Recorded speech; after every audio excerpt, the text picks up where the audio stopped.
And now it's time for Bum Reviews with Chester A. Bum.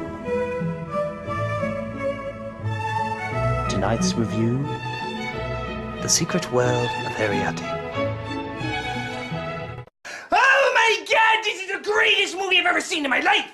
Would you mind if I borrowed some spoilers? There's this little girl named Arrietty. Only I don't mean little like she's very young. More like she's the size of Danny DeVito's testicle. And she lives with other Danny DeVito testicles inside this really nice house where they borrow things. Well, not really borrow, that implies you give it back. I'm not really sure how you borrow sugar, eat it, and then give it back. Oh, actually, there is one way, but you wouldn't like it. So Arrietty comes across this sick boy, and she's like, "Aren't you afraid of me?" No. Why not? It's a Miyazaki film. We're never surprised by anything. Two girls rode inside a cat that was a bus, and that barely got a reaction. Miyazaki's weird. Yes, but he is awesome. Awesome. But because they were seen by the boy, they suddenly have to move? And Arrietty is like, "Why do we have to move?" Because that boy saw us. So Miyazaki wrote it, so the boy won't care. No, there are so few of us that we cannot take the risk of being found out by the human beings. You know, Dad, we always say that in movies, but what if we did just go to the human beings? They could use their science and technology to find out if there's more, we could befriend them, we could exchange things. As long as we say we're an endangered species and helping us would be going green, nobody would ever touch us. No, closed-minded refusal to understand others is the best way to go. You're a tool. I know. But the girl can't help but keep up her relationship with the boy.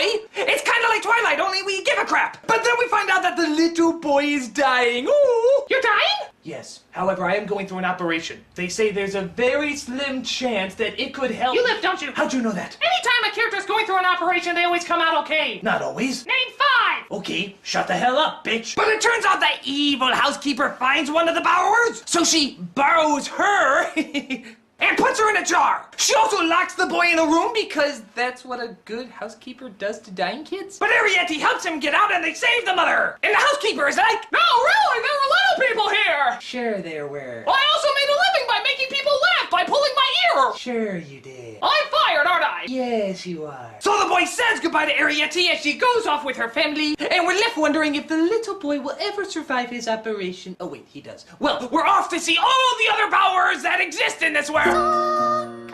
Oh, yes, that's it.